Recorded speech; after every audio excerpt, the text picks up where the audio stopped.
Šiandien laidoje Kaimynės.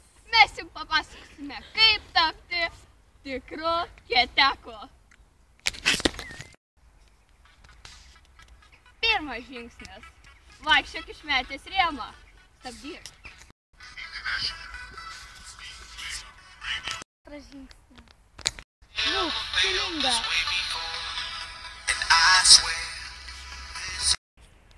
Sakyk, kaip čia paskambint? Kaip čia paskambint mamai? Kas tau yra, ką? Kas tau nepatinka? Aš noriu mamai paskambint. Čia buvo trečias žingsnis. Kaip čia paskambint mamai?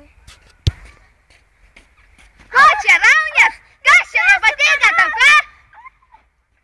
Va taip reikia rautis. Visada iki diskanus.